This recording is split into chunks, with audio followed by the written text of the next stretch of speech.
Hi guys and welcome back to the channel Deepak Yadav Education. Welcome to the daily current affairs of 25th of July 2024. तो guys आज है तारीख 25 जुलाई 2024 और है Thursday. आज की तारीख से जितने भी मोस्ट इंपॉर्टेंट करंट अफेयर्स बनेंगे उन सभी करंट अफेयर्स को हम यहाँ पर डिटेल से डिस्कस करेंगे। ये वीडियो यूपीएससी और स्टेट पीएससी के पॉइंट ऑफ व्यू से काफी ज्यादा इंपॉर्टेंट हो जाता है। तो चलो शुभ आरंभ करते हैं। बट आगे बढ़ने से पहले मैं आपको बता दूं, इस लेक्चर में हम केवल इंडियन एक्सप्रेस के ऊपर ही नहीं, उसके साथ साथ जितने भी इंपॉर्टेंट सोर्सेस हैं जैसे PIB, down to earth, live mint, Hindustan times, सभी न्यूज़पेपर्स के इंपॉर्टेंट आर्टिकल्स को with proper background information and with practice question के साथ में डिस्कशन रहता है। यानी छोटे से वीडियो में आपको बहुत सारी चीजें प्रोवाइड करवाई जाती हैं। आपको पूरा वीडियो देखने के बाद ही पता चलेगा। और मेक श्योर करना वीडियो के लास्ट वाले क्वेश्चन पेपर को जरूर अटेम्प्ट करो। इससे आपकी जो मेमोरी पावर है वो इंप्रूव होगी, कंसंट्रेशन पावर इंप्रूव होगी, क्योंकि पूरे लेक्चर को अच्छे से देखोगे, लास्ट में आप टेस्ट को अटेम्प्ट करोगे, जो भी स्कोर आएगा उसको नीचे कमेंट सेक्शन में लिखना और थोड़े दिनों में यहां पर देखना किस तरीके से आपके अंदर इंप्रूवमेंट्स आ रहे हैं। बाकी अगर आपको इस लेक्चर का पीडीएफ वगैरह चाहिए तो उसके लिए टेलीग्राम पर जाना है, वहां पर जाके सर्च बॉक्स में लिखना Deepak Yadav education UPSC. As you can see guys आपको यह वाला चैनल मिल जाएगा, यहां से आप डेली बेसिस पे इस लेक्चर के पीडीएफ को डाउनलोड कर पाओगे। तो चलिए स्टार्ट करते हैं सेशन को। आज का सबसे पहला article GS paper number 2 polity के पॉइंट ऑफ व्यू से रेलिवेंट होने वाला है। बात हो रही है एनिमी प्रॉपर्टी इन इंडिया के बारे में। देखो, ये जो एक ऐसा टॉपिक बन चुका है जो सभी न्यूज़पेपर्स के अंदर में धीरे धीरे करके पब्लिश हो रहा है। द हिंदू में सबसे पहली बार आया, वो मैंने द हिंदू के वीडियो में ऑलरेडी पढ़ा दिया। अभी इंडियन एक्सप्रेस में देखने को मिल रहा है, लाइव मिंट में, हिंदुस्तान टाइम्स में, सभी जगह पर एनिमी प्रॉपर्टी की बात हो रही है। क्या होती है एनिमी प्रॉपर्टी और यह क्यों है चर्चाओं में, आइए बहुत ही सरल शब्दों में मैं आपको समझाता हूं। पहले ये जान लेते हैं खबर क्या आ रही है हमारे पास, क्यों डिस्कशन कर रहे हैं इसका। क्योंकि भारत सरकार करंट समय पर इन एनिमी प्रॉपर्टीज की नीलामी को शुरू कर चुकी है। यानी कि इन एनिमी प्रॉपर्टीज से, ये दुश्मनों की संपत्तियों से यहां पर दोस्तों पैसा जनरेट किया जाएगा। टूरिज्म वगैरह के लिए भी यहां पर तैयार किया जा रहा है इनको। तो पहला सवाल यही आएगा एग्जाम में कि एनिमी प्रॉपर्टी होती क्या है। नाम से पता चल रहा है दुश्मन की कोई प्रॉपर्टी है ये। अब ये दो प्रकार से हो सकती है, या तो इमूवेबल भी हो सकती है या मूवेबल भी हो सकती है। इमूवेबल मतलब जिसको इधर से उधर मूव नहीं करवा सकते, जैसे आपकी बिल्डिंग स्ट्रक्चर वगैरह हो गया। मूवेबल जिसको इधर से उधर मूव करा सकते हैं। यार सिंपल सी बात है ये। लेकिन ये किसकी प्रॉपर्टी है जिसको दुश्मन की प्रॉपर्टी बोल दी गई? दोस्तों, ये वो प्रॉपर्टीज हैं, ये तब की प्रॉपर्टीज मानी जाती हैं जब देश का बंटवारा हुआ था, पार्टीशन हुआ था। आपको पता है जब देश आजाद हुआ, पार्टीशन हुआ, भारत पाकिस्तान बटे, तो कई सारे लोग इंडिया से सीधा पाकिस्तान में चले गए रहने के लिए, अपनी प्रॉपर्टीज को यहां पर छोड़कर। वैसे ही दोस्तों जो 1965 का वॉर हुआ था चाइना के साथ में, तो उस समय पर भी कई सारे लोग अपनी प्रॉपर्टीज को छोड़कर सीधा चाइना चले गए। तो जो भी लोग यहां पर पाकिस्तान और चाइना चले गए इस पर्टिकुलर टाइम पीरियड के अंदर में अपनी प्रॉपर्टीज को भारत में छोड़कर, उनकी प्रॉपर्टीज एनिमी प्रॉपर्टी कहलाती है। ठीक है। अब इसमें आपकी कोई प्रॉपर्टी, बिल्डिंग, स्ट्रक्चर, पैलेस कुछ भी हो सकता है, तो रियल एस्टेट हो सकता है। रियल एस्टेट के अलावा किसी भी एनिमी प्रॉपर्टी में आपका बैंक अकाउंट भी आ सकता है, शेयर आ सकता है, गोल्ड आ सकता है। इसलिए तो मैंने बोला इसमें इमूवेबल चीजें तो कवर की ही गई हैं, साथ ही साथ में मूवेबल चीजें जिसको मूव करा सकते हैं वो भी कवर किया गया। इसमें सोना किसी का है यहां पर बैंक अकाउंट्स में, शेयर्स हैं, वो सब कुछ यहां पर एज ए एनिमी प्रॉपर्टी की तरह ट्रीट किया जाएगा। वो अब हमारी सरकार की प्रॉपर्टी हो गई है, अब हम उन्हें नहीं देंगे। फिर उसके बाद ये जितनी भी एनिमी प्रॉपर्टीज हैं दोस्तों जो बनी हुई हैं अभी भारत के पास में, ये सब आती हैं किसके अंडर में? सेपी के अंडर में, that is custodian of enemy property for India. एक बॉडी बनाई गई है और इस बॉडी को बनाया गया है एनिमी प्रॉपर्टी एक्ट 1968 के तहत।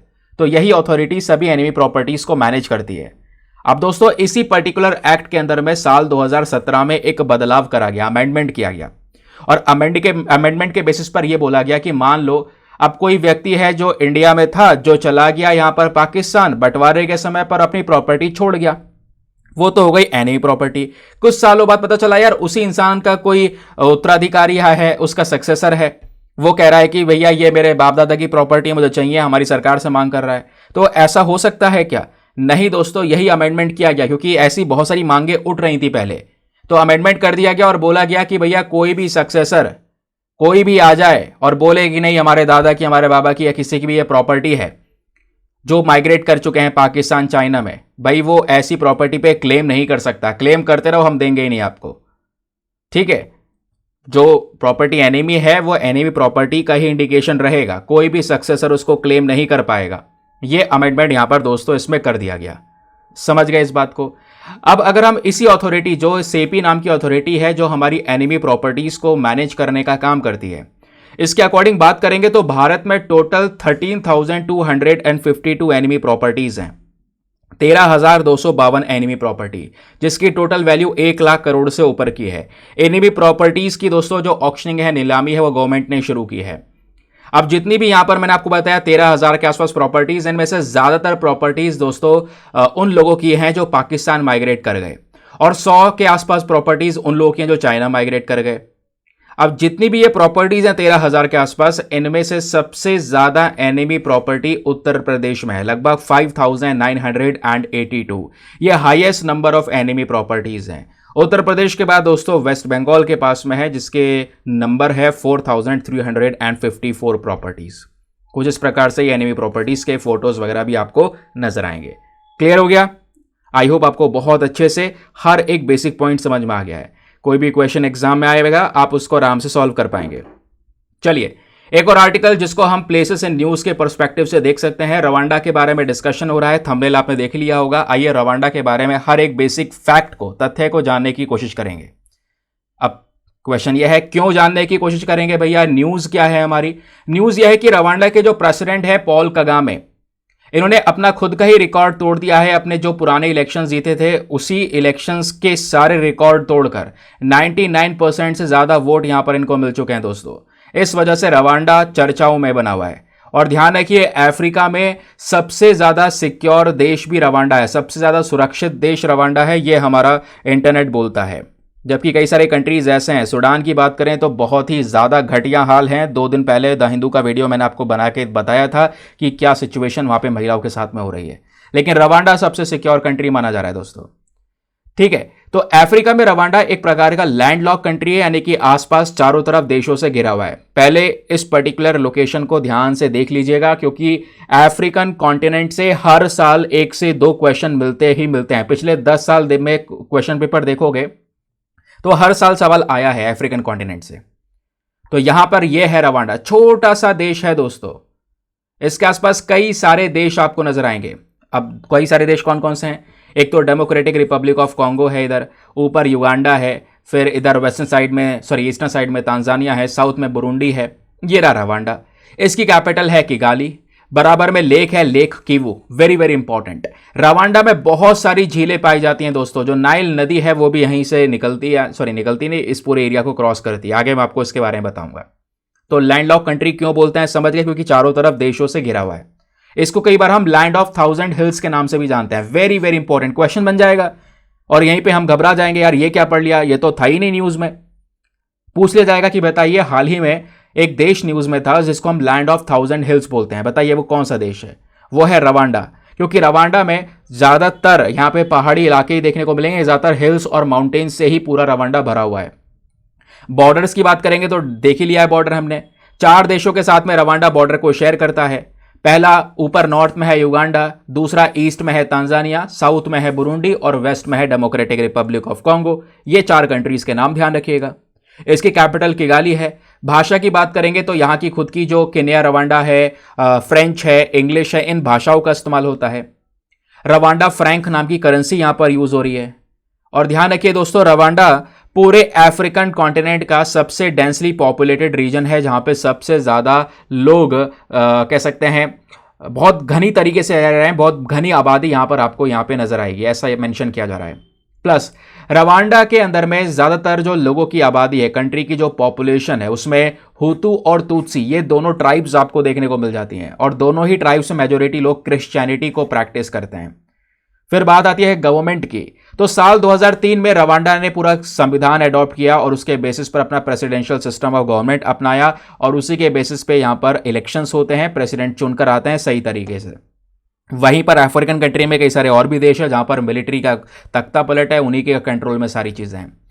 फिर रवांडा में कुछ माउंटेन रेंजेस भी दोस्तों आपको देखने को मिलेंगी, पहाड़ियां हैं, जिसमें एक नाम आता है एल्बर्टाइन रिफ्ट और दूसरा आता है विरुंगा। फिर रवांडा में कई सारी इंपॉर्टेंट नदियां भी देखने को मिलेंगी। दो मेजर अफ्रीकन रिवर्स यहां पे जाती हैं। अफ्रीका की दो सबसे बड़ी नदियां रवांडा से जाती हैं दोस्तों, एक तो नाइल हो गई वेरी वेरी इंपॉर्टेंट, और दूसरी यहां पर कॉन्गो हो गई, दोनों रवांडा से बहती हैं। ध्यान रखना, नोट कर लेना प्लीज, ये बहुत रेलिवेंट पॉइंट है। प्लस कुछ और नदियां भी आपको देखने को मिलेंगी, जैसे कगेरा, नया बारोंगो, रुजीजी, लुवा, अकानायरो, इस तरीके से कई सारी और भी नदियां जो बहती हैं, बट दो मेजर नदियों का नाम तो ध्यान में रखना है। और ध्यान रखिए 80% रवांडा के नदियों का जो पानी है वो नाइल नदी में गिर जाता है लेक विक्टोरिया के माध्यम से, क्योंकि यहीं पर ये देख पाओगे रवांडा है, यहीं पास में ही आपको लेक विक्टोरिया भी नजर आएगी। ठीक है, ये रही लेक विक्टोरिया, ये रहा रवांडा। तो रवांडा का सबसे ज्यादा पानी, इनकी नदियों का 80% पानी नाइल नदी में गिर जाता है, बाकी 20% पानी कॉन्गो नदी में गिर जाता है ना, रूसीसी नदी के माध्यम से। इस वजह से बोलते हैं दो मेजर नदियां हैं रवांडा से जो गुजरती हैं, नाइल और कॉन्गो। फिर जब बात आती है झीलों की दोस्तों, तो रवांडा में हर जगह झील ही झील नजर आएगी। ये आप देखिए रवांडा का मैप है छोटा सा, है ना, ये युगांडा, ये सब बाकी कंट्रीज हैं, लेकिन रवांडा में कितनी सारी झीलें, एक लेक ये है, एक ये है, एक ये है, एक ये है, बहुत सारी झीलें आपको नजर आएंगी जो बड़ी बड़ी हैं। उसमें सबसे इंपॉर्टेंट है लेक किवू। ध्यान रखिए, लेक किवू इनके वेस्टर्न बॉर्डर पर सिचुएटेड है, specially democratic Republic of Congo के साथ में। सिंपल सी बात है, ये रहा यार रवांडा, ये रहा डीआरसी, और इसके बीचों बीच में है यहां पर लेक किवू। ठीक है, ध्यान रखना इसके बारे में। आगे आते हैं, फिर लेक किवू के बारे में बताया जाता है दोस्तों, दुनिया में जो सबसे गहरी लेक हैं, ऐसी 20 डीपेस्ट लेक्स बताई जाती हैं, और उन 20 डीपेस्ट लेक्स में से एक नाम यहां पर इसी लेक किवू का भी आता है। ठीक है, चलिए आगे आते हैं। दूसरा, ये तो हम डिस्कशन कर चुके हैं, कुछ और इंपॉर्टेंट लेक्स भी हैं यहाँ पर। बायोडाइवर्सिटी अगर आप देख पाओगे तो डाइवर्स प्लेस है, कई सारे प्रकार के मैमल्स, एनिमल्स, एम्फीबियंस और प्लांट्स की स्पीशीज भी यहाँ पर पाई जाती हैं। क्लियर, चलिए आगे आते हैं। लेकिन आगे बढ़ने से पहले दोस्तों यार मेक श्योर करना वीडियो पे जो लाइक का बटन है उसको प्रेस कर दो यार। 2000 लाइक्स का टारगेट होता है जिसको आप अचीव करवा सकते हैं बहुत ही सिंपल वे में। आपके करंट अफेयर्स इस चैनल पे मैं कवर करवाने की कोशिश करता हूं। बाकी चैनल को सब्सक्राइब करना बिल्कुल मत भूलना, कई सारे लोग ऐसे हैं जो बिना सब्सक्राइब करे चले जाते हैं। 6 लाख सब्सक्राइबर्स का हमारा आगे बड़ा मिशन होने वाला है, तो फटाफट हमें ये अचीव करना है। और साथ ही साथ में सब्सक्राइब करने के साथ साथ दोस्तों, जब आप सब्सक्राइब बटन के ऊपर प्रेस करोगे तो इस पे नोटिफिकेशन में ऑल वाले ऑप्शन पे क्लिक कर लेना, क्योंकि ऑल वाले ऑप्शन पे क्लिक नहीं करोगे तो आपके पास में नोटिफिकेशंस वीडियोस के या दूसरे इंपॉर्टेंट जितनी भी अपडेट्स हैं उसके पहुंचते नहीं है। फिर उसके बाद कई सारे लोग नीचे कमेंट सेक्शन में बोलते भी हैं सर हमारे पास में वीडियो का नोटिफिकेशन नहीं आ रहा है, तो ऑल वाले बटन पर दबा लेना क्लिक। ठीक है, चलिए next article GS paper number 3 science and technology के पॉइंट ऑफ व्यू से रिलेवेंट है। बात हो रही है गया स्पेसक्राफ्ट के बारे में। एक स्पेसक्राफ्ट है जो रिसेंटली काफी चर्चाओं में आया है। अब चर्चाओं में रहने के पीछे का रीजन क्या है, आइए रीजन जानते हैं। हाल ही में ये पर्टिकुलर स्पेसक्राफ्ट ने कई सारे चैलेंजेस को फेस किया और उन चैलेंजेस से ये गुजर भी गया, है ना। इस वजह से ये चर्चा में है, क्योंकि एक मिशन पर है जहां पर ये हमारे पूरे मिल्की वे गैलेक्सी का जो मैपिंग है वो तैयार कर रहा है। मतलब मिल्की वे गैलेक्सी में जितने भी स्टार्स प्रेजेंट है, बिलियंस ऑफ स्टार्स प्रेजेंट है, उनकी मैपिंग तैयार कर रहा है ये पर्टिकुलर मिशन। इसी के लिए इसको लॉन्च किया गया था। लॉन्च किसने किया था दोस्तों, तो गया स्पेसक्राफ्ट को लॉन्च किया गया था यूरोपियन स्पेस एजेंसी के माध्यम से दिसंबर 2013 में। और ध्यान रखने वाली बात यह है कि हमारे पृथ्वी से लगभग 1.5 किलोमीटर की दूरी पर है, लैंग्रेज पॉइंट 2 पर। अब ये L2 पॉइंट भी कहलाता है। ये क्या होते हैं तो पता होगा दोस्तों आपको, स्पेस में L5 पॉइंट्स हैं, लैंग्रेज 1 2 3 4 5 इस तरीके से 5 पॉइंट्स बना रखे हैं। लैंग्रेज 1 वाला जो पॉइंट है ये हमारे सूर्य और पृथ्वी, ये हमारी अर्थ हो गई, ये हमारा सन हो गया, इसके बीच में होता है L1 पॉइंट। फिर सूर्य के पीछे होता है L3, फिर ऊपर है L4, नीचे है L5, और यहीं पर पृथ्वी से इधर देखने को मिल जाएगा वो है L2। तो इसी L2 लैंग्रेज 2 पॉइंट पर हमने क्या किया है, अपने इस गया स्पेसक्राफ्ट को लॉन्च किया हुआ है। 2013 में यूरोपियन स्पेस एजेंसी के माध्यम से लॉन्च किया गया था।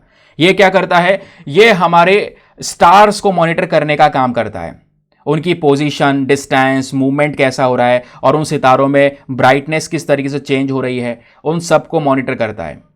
प्लस इसका मेन पर्पस यह भी है कि हमारे स्पेस में जो नए नए ऑब्जेक्ट्स हैं, न्यू सेलेस्टियल ऑब्जेक्ट्स, ऐसे चीज़ों को, हजारों चीज़ों को डिस्कवर करने का काम करना, एक्स्ट्रा सोलर प्लैनेट्स को डिस्कवर करना, ब्राउन ड्वार्फ्स को डिस्कवर करना, छोटे छोटे प्लैनेट्स, छोटे छोटे रॉकी पार्टिकल जो काफ़ी अलग हैं, प्लस थाउजेंड्स ऑफ जो एस्टेरॉइड्स हैं हमारे सोलर सिस्टम में घूम रहे हैं, चट्टानें घूम रही हैं, उनको ऑब्जर्व करने का काम करता है यह पर्टिकुलर गया स्पेसक्राफ्ट। ये जो मिशन है इसका एक और मेन टारगेट है 1 मिलियन से ज़्यादा जो डिस्टेंट क्वार्सर्स हैं इसको यहाँ पर मॉनिटर करना। ये सब जो दोस्तों स्पेस के अंदर में ऑब्जेक्ट्स हैं उनको मॉनिटर करने का काम करता है। स्पेस में जितने भी ऑब्जेक्ट हैं उनको सेलेस्टियल ऑब्जेक्ट यहाँ पे हम बोल देते हैं, ठीक है। अब इसी स्पेसक्राफ्ट के अंदर 2 ऑप्टिकल टेलीस्कोप्स भी लगा रखे हैं जिसके अंदर में 3 अलग अलग प्रकार के यंत्र हैं जिसकी वजह से वो स्टार की लोकेशंस, उनकी वेलोसिटी और भी चीज़ों को मापने का काम करता है, ठीक है। उसके अलावा एक डायमेंशनल मैप भी क्रिएट करता है ये, और लगभग 2 बिलियन के आसपास जो ऑब्जेक्ट्स हैं हमारे गैलेक्सी के अंदर में उसकी मैपिंग करना, ये सारा काम इसने आज के समय पर करने का पूरा एक मिशन बना रखा है, ठीक है। क्लियर हो गया। अब जितनी भी चीज़ें दोस्तों यहाँ पर ही हमको बता रहा है इससे बहुत सारी स्टडी करी जा सकती है। हमारे यूनिवर्स का कैसे इवोल्यूशन हुआ है, गैलेक्सी कैसे बनी है, हमारी आकाश गंगाएं कैसे बनी है, उसके बारे में जानकारी ये दे सकता है। तो ये है इस पर्टिकुलर स्पेसक्राफ्ट का एक इंपॉर्टेंट कॉन्सेप्ट। चलिए नेक्स्ट आर्टिकल पर आते हैं। स्पोर्ट्स वाले सेक्शन से आप लिंक कर पाएंगे, कीर्ति प्रोग्राम के बारे में डिस्कशन हो रहा है। Very very important, GS paper number 2 policies के पॉइंट ऑफ व्यू से। तो कीर्ति की अपने आप में फुल फॉर्म है खेलो इंडिया राइजिंग टैलेंट आइडेंटिफिकेशन। जो स्पोर्ट्स में व्यक्ति है दोस्तों उसको हम लोग यहां पर आइडेंटिफाई कर रहे हैं जो बहुत यूनिक खेल रहा है, ये कीर्ति प्रोग्राम के तहत किया जा रहा है। तो बेसिकली हमारी न्यूज क्या है, खबर क्या है, आइए पहले वो डिस्कस करते हैं। सरकार का एक बहुत ही ज्यादा एम्बिशियस प्लान है कीर्ति प्रोग्राम। इस कीर्ति प्रोग्राम के तहत यहां पे सरकार क्या कर रही है कि जो union minister for youth affairs है इनके लीडरशिप में नए लोगों को स्पोर्ट्स में आने का अवसर मिल रहा है।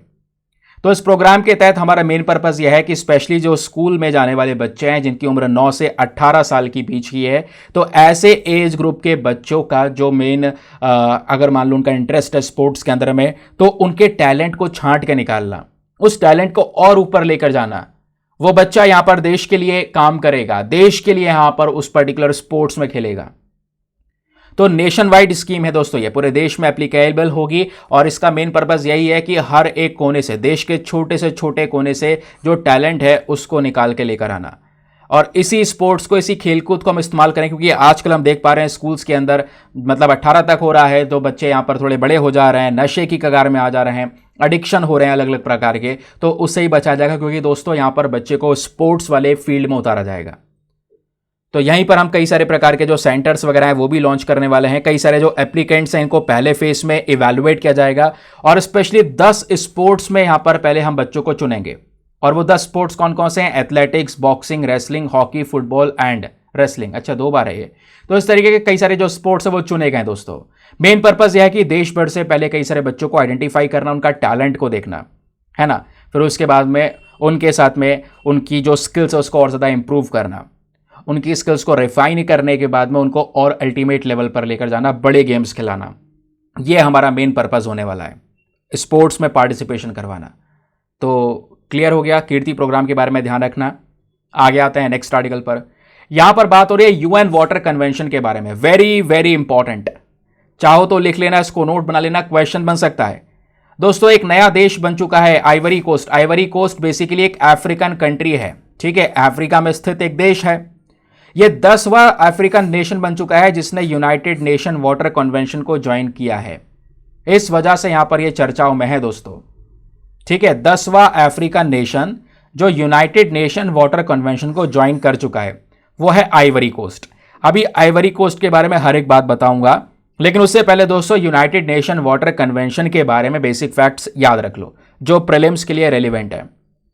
तो यूएन वाटर कन्वेंशन को हम एक और कन्वेंशन के नाम से ही जानते हैं, जहां पर मेन पर्पस होता है इस कन्वेंशन का, इस एग्रीमेंट का मेन पर्पस होता है ट्रांस बाउंड्री जो वाटर है दोस्तों उसको प्रोटेक्ट करना, उस पानी का अच्छी तरीके से उपयोग करना। ट्रांस बाउंड्री वाटर क्या होता है? ऐसा वाटर, यहां पे आप देख पाओगे, ऐसी झीलें, ऐसा सोर्स ऑफ वाटर जो 2 कंट्रीज के बीच में शेयर हो रहा हो। जैसे यहां पर लिथुआनिया है, नीचे रशिया है, आप एक ही वाटर बॉडी को आपस में ये शेयर कर रहे हैं, है ना। तो ऐसी पानी को, ऐसी जो ट्रांस बाउंड्री वाटर सोर्स है दोस्तों, इसकी सिक्योरिटी के ऊपर काम करने के लिए ये पर्टिकुलर ग्रुप बनाया गया, अग्रीमेंट बनाया गया। तो आइवरी कोस्ट ने रिसेंटली इसको ज्वाइन किया, ज्वाइन करने वाला 10वां अफ्रीकन नेशन बना। और इस पर्टिकुलर एग्रीमेंट को अडॉप्ट किया गया था हेलसिंकी में सन 1992 के अंदर में, और ये वर्क करना शुरू करता है 1996 से। तो दोस्तों ये है क्या? एक प्रकार का ऐसा बाइंडिंग इंस्ट्रूमेंट जहां पर सभी देश मिलकर काम कर रहे हैं जो भी इसके अंदर में शामिल हैं यूनाइटेड नेशन वाटर कन्वेंशन में। और ये क्या करते हैं? स्पेशली यहां पे वो देश हैं दोस्तों जो आपस में, ऐसे दो देश हैं जिनके बीच में एक वाटर बाउंड्री है, एक झील है जो दो देश आपस में शेयर कर रहे हैं, आपस में दो देश यूज कर रहे हैं। तो उस पर्टिकुलर झील के पानी की सुरक्षा करना, प्रोटेक्शन रखना, दोनों देश उस झील के पीछे भिड़ ना जाएं, यह ध्यान रखने के लिए यह पर्टिकुलर कन्वेंशन है। ठीक है, याद रखेंगे इसके बारे में। उसके अलावा दोस्तों सबसे पहली बार इसमें कौन कौन से देश ऐड हुए थे, तो वह है चैड एंड सेनेगल। चैड और सेनेगल यहां पे पहले अफ्रीकन पार्टीज हैं दोस्तों जिन्होंने साल 2018 में इस प्रकार के यूएन वाटर कन्वेंशन को ज्वाइन किया। उसके बाद में इराक ने ज्वाइन किया मार्च 2023 में, देन उसके बाद नामीबिया ने ज्वाइन किया, है ना। फिर उसके बाद यहाँ पे कुछ लैटिन अमेरिकन कंट्रीज आ गई, पनामा आ गया, पनामा ने जुलाई 2023 में ज्वाइन किया, है ना। अभी आइवरी कोस्ट ने भी ज्वाइन कर लिया है, तो आइवरी कोस्ट 10वां देश बन चुका है। अब जितने भी देश यहाँ पे इस यूनाइटेड नेशन वाटर कन्वेंशन में आए हुए हैं, इनका मेन पर्पज यही है कि आपस में कोई ऐसी झील है, ऐसी वाटर बॉडी जो दो देश आपस में शेयर कर रहे हैं, है ना, तो उसके वाटर को प्रोटेक्शन प्रोवाइड करवाना, उसके वाटर का प्रॉपर मैनेजमेंट करना, उसके वाटर से रिलेटेड कोई इश्यू ना हो भविष्य में, उसका ध्यान रखना। तो दोस्तों इसी यूनाइटेड नेशन वाटर कन्वेंशन का एक इंपॉर्टेंस भी उठ जाता है। इंपॉर्टेंस क्या है, एक पावरफुल टूल है जहां पर ये हमारा जो 2030 तक के हमने एजेंडा सेट किया है ना, सस्टेनेबल डेवलपमेंट गोल्स हमने अचीव करने हैं।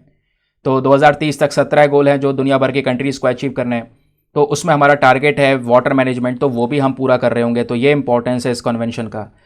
अब ये तो बात हो गई कन्वेंशन के बारे में। एक आखिरी पॉइंट आता है आइवरी कोस्ट। आइवरी कोस्ट कहां पर है दोस्तों जिसने इस कन्वेंशन को ज्वाइन किया, तो आइवरी कोस्ट दोस्तों 8 ट्रांस बाउंड्री रिवर बेसिन्स के साथ में आता है। ध्यान रखिए 8 नदियां ऐसी हैं जो दूसरे देशों के साथ में शेयर करता है आइवरी कोस्ट, इस वजह से इसको यहां पर इसका मेंबर बनाया गया है। तो अगर हम देखते हैं आइवरी कोस्ट का लोकेशन, तो ये वो यहां पर आपको दोस्तों नजर आएगा। ठीक है, एक सेकंड रुको, एक सेकंड, हाँ ये हो गया। ये हमारा पूरा अफ्रीकन कॉन्टिनेंट आपको दिख रहा है, ये जस्ट यहां पर वेस्टर्न साइड में कोने पे आइवरी कोस्ट है, छोटा सा देश ये। नीचे अटलांटिक ओशन है जिसके साथ में बाउंड्रीज को शेयर करता है। आइवरी कोस्ट से कई सारी कंट्रीज हैं जो कि अपने बाउंड्रीज को शेयर करती हैं, जैसे Liberia, Guinea, Mali, Burkina Faso and Ghana. ये सभी कंट्रीज आइवरी कोस्ट के साथ में बाउंड्रीज को शेयर करती हैं। चलिए अगला आर्टिकल आता है, एक और बहुत ही ज्यादा important article, specially for the GS paper number 2 polity. बात हो रही है फॉरेनर ट्राइब्यूनल्स के बारे में दोस्तों। रिसेंटली काफी चर्चाओं में आपको ये कॉन्सेप्ट देखने को मिला। क्या है ये कॉन्सेप्ट, कैसे काम करता है फॉरेन ट्राइब्यूनल्स, आइए समझते हैं। तो हाल ही में असम की सरकार ने अपना जो स्टेट का बॉर्डर विंग पुलिस है दोस्तों, इनसे बोला है कि भाई यहां पर कोई नॉन मुस्लिम का केस आता है ना, जिसको यहां पर ट्रांसफर करा जा रहा है फॉरेन ट्राइब्यूनल में। ठीक है, जो इंडिया में लीगल एंटर कर चुका है, लीगल तरीके से कोई नॉन मुस्लिम आया है 2014 से पहले, तो उसका केस फॉरेन ट्राइब्यूनल को ना दिया जाए, ये बेसिकली असम की सरकार ने बोला। ठीक है, चलिए अब क्या है, इसमें आपका कुछ काम का नहीं है। काम का अगर कुछ है तो वो है फॉरेनर ट्राइब्यूनल क्या होता है, फॉरेनर ट्राइब्यूनल कैसे वर्क करता है, ये जानना आपके लिए जरूरी है। अब दोस्तों जैसे आपके कोर्ट होता है ना, न्यायालय, जहां पे न्याय दिया जाता है, कोई पर्टिकुलर केस है कोर्ट में जा सकता है, वैसी ही कोर्ट की तरह ही काम करता है हमारे ट्राइब्यूनल। ठीक है, ऐसा ही बिल्कुल सेम टू सेम होता है, ध्यान रखिए, कोर्ट की तरह ही। बट ये बेसिकली क्वासी जुडिशियल बॉडीज होती हैं, यानी कि जुडिशरी की तरह काम करेगा, बट थोड़ा बहुत मिलता जुलता रहेगा। प्रॉपर तरीके से हम इसको कोर्ट नहीं बोल सकते, इस वजह से ट्राइब्यूनल बोला गया है। अब ट्राइब्यूनल अलग अलग प्रकार के होते हैं। एक ट्राइब्यूनल बनाया गया है फॉरेनर ट्राइब्यूनल, स्पेशली यहां पर मान लो भारत में कोई बाहर से आया है इलीगल तरीके से, उस पर्टिकुलर व्यक्ति के केस को देखने के लिए फॉरेनर ट्राइब्यूनल है, और इसको बनाया गया है फॉरेनर ट्राइब्यूनल एक्ट ऑफ 1964 के तहत में। ठीक है, जहां पे हमें शक है कि ये व्यक्ति बाहर से आया है, उसके केस को देखता है फॉरेनर ट्राइब्यूनल। और अभी के समय पर केवल असम में आपको देखने को मिलेगा, जहां पर बहुत सारे इलीगल इमिग्रेंट्स होते हैं, उनके केसेस को यहां पर फॉरेनर एक्ट के तहत इस ट्राइब्यूनल के थ्रू देखे जाते हैं।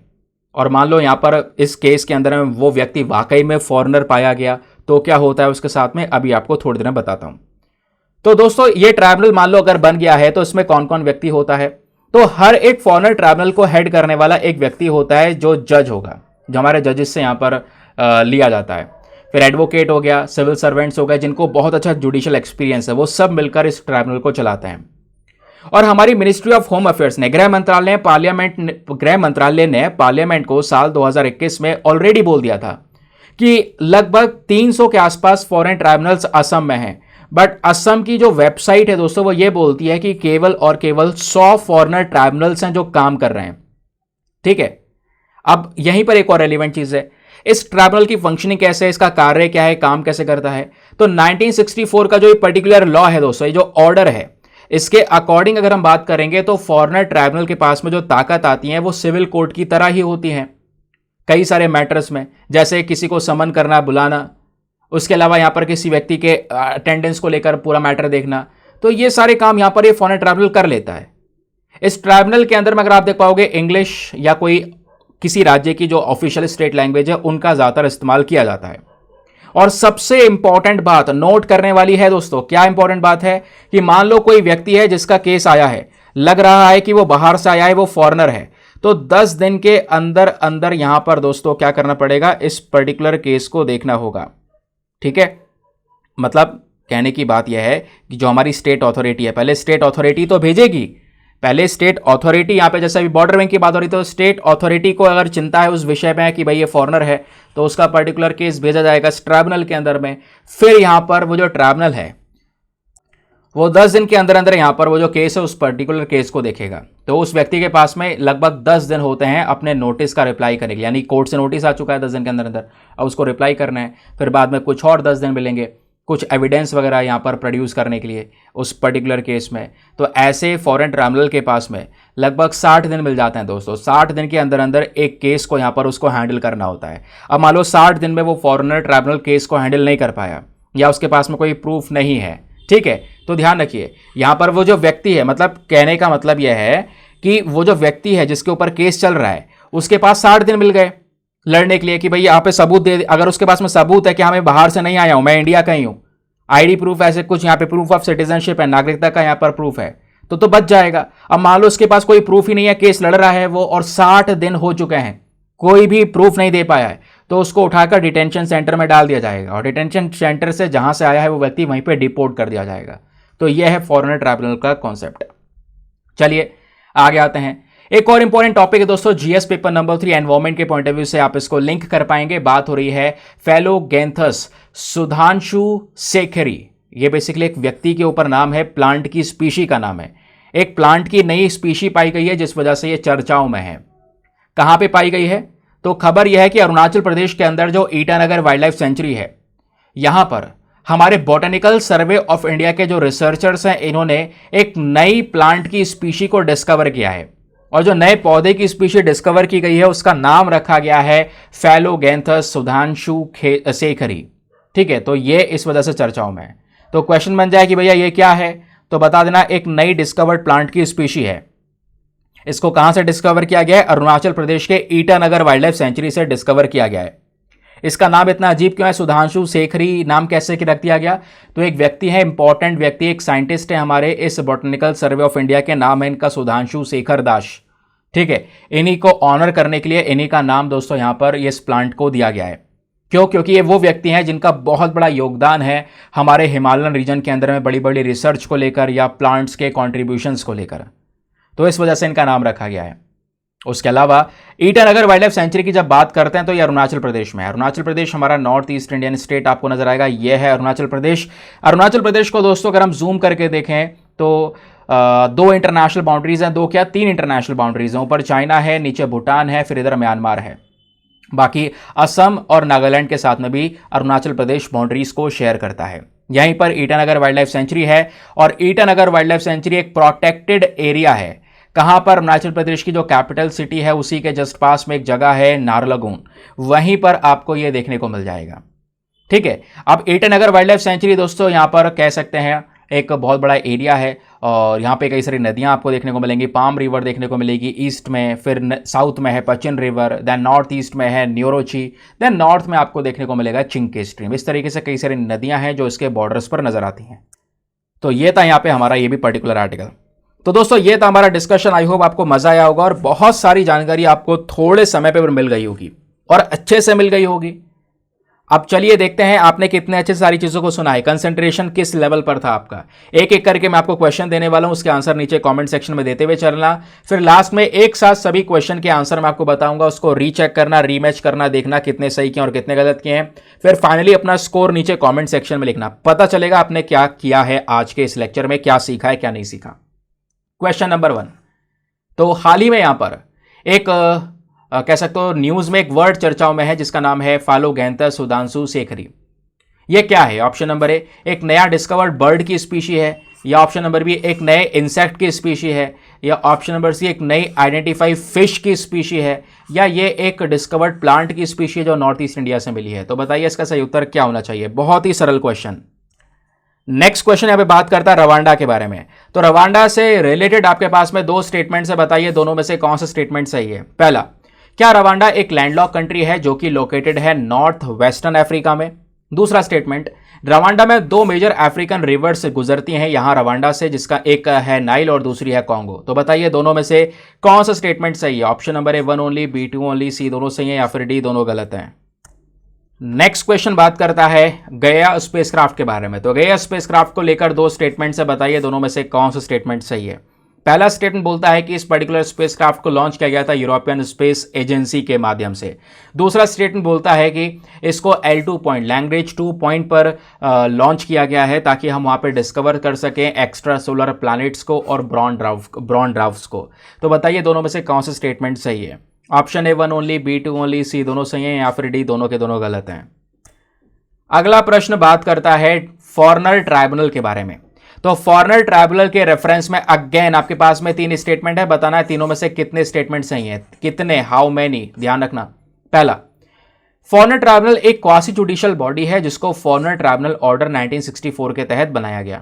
दूसरा, इनके पास में सिविल कोर्ट की पावर्स देखने को मिलती हैं। तीसरा, इनको 30 दिन के अंदर अंदर, यानी केस अगर इनके पास में आ गया है तो 30 दिन के अंदर अंदर वो केस निपटाना होगा। तो बताइए तीनों में से कितने स्टेटमेंट सही हैं। ऑप्शन ए केवल 1, बी केवल 2, सी तीनों सही हैं, या फिर डी सब गलत हैं। तो दोस्तों ये थे हमारे चारों के चारों क्वेश्चन। आई होप आप लोगों ने चारों क्वेश्चन बिल्कुल सही अटेम्प्ट किए होंगे। हो सकता है दूसरा वाला गलत किया हो, क्यों गलत किया होगा वो आगे मैं आपको बताऊंगा। पहले आप देख लो क्या क्या आंसर्स इनके हैं। तो आखिरी वाले क्वेश्चन का आंसर देखते हैं। पहले यहां पे बात हो रही थी फॉरेनर ट्राइब्यूनल के बारे में। 3 स्टेटमेंट है, कितने सही है। पहला, क्या ये क्वासी जुडिशियल बॉडी है, बिल्कुल सही बात है। दूसरा, सिविल कोर्ट की पावर्स इनके पास में, ये भी सही है। तीसरा, कि भाई इनको अगर इन वहां पे कोई केस आता है तो 30 दिन में इसको केस को डिस्पोज करना होगा, ये गलत है दोस्तों। 30 दिन नहीं, 60 दिन का टाइम पीरियड मिल जाता है। इस वजह से केवल 2 स्टेटमेंट सही है। Option number B only 2 is the correct answer. फिर आपसे यहां पे पूछा गया स्पेसक्राफ्ट को लेकर बताइए 2 स्टेटमेंट है, दोनों में से कौन सा स्टेटमेंट सही है। पहला, इसको यूरोपियन स्पेस एजेंसी ने लॉन्च किया है, सही बात है। दूसरा, इसको L2 पॉइंट पर लॉन्च किया गया, ये भी सही बात है यार। तो option number C both 1 and 2 is the correct answer. ये गलत हो सकता है आपका। यहां पे बात हो रही रवांडा के बारे में। आपने देखा कि रवांडा एक लैंडलॉक कंट्री है जो नॉर्थ वेस्टर्न अफ्रीका में लोकेटेड है। नॉर्थ वेस्टर्न अफ्रीका वाला पोर्शन कौन सा हो गया दोस्तों। मान लो ये अफ्रीका का मैप है, आपका नॉर्थ वेस्ट वाला रीजन ये पर्टिकुलर रीजन हो गया, लेकिन रवांडा तो इधर है ना। रवांडा तो इधर है, ये आपका ये वाला लोकेशन हो गया। तो है तो लैंडलॉक कंट्री सही है, लेकिन ये लोकेशन गलत लिखी है, इस वजह से यहां पर पहला वाला स्टेटमेंट गलत है। क्योंकि रवांडा दोस्तों ईस्ट सेंट्रल अफ्रीकन में है, यानी कि ईस्टर्न साइड में है, ना कि वेस्टर्न साइड में। और आपको मैप में दिखाया था, थोड़ा बहुत ध्यान होगा तो शायद आपने क्वेश्चन सही तरीके से सॉल्व कर लिया होगा। दूसरा स्टेटमेंट सही है कि यहाँ 2 मेजर अफ्रीकन नदी हैं, नाइल और कॉन्गो, दोनों रवांडा से गुजरती हैं। Option number B 2 only is the correct answer. फिर आपसे पूछा गया यहाँ पर फैलोगैंथस एंड सुधांशु शेखरी, यह हाल ही में न्यूज में देखने को मिला है, ये क्या है। तो इसका सही उत्तर है ऑप्शन नंबर डी। ये नई डिस्कवर्ड प्लांट की स्पीशी है जो north east India specially Arunachal Pradesh के ईटानगर वाइल्ड लाइफ सेंचुरी से मिली है। तो option number D is the correct answer. ठीक है, तो दोस्तों चारों में से कितने क्वेश्चन सही हुए आपके बताइए फटाफट नीचे कमेंट सेक्शन में। मुझे लगता है चारों सही कर दिए होंगे वैसे तो। नीचे कमेंट सेक्शन में जो भी स्कोर है उसको लिखना। मिलते हैं आपसे अगले वीडियो में। आज के लिए bye bye, have a nice day, thank you and जय हिंद।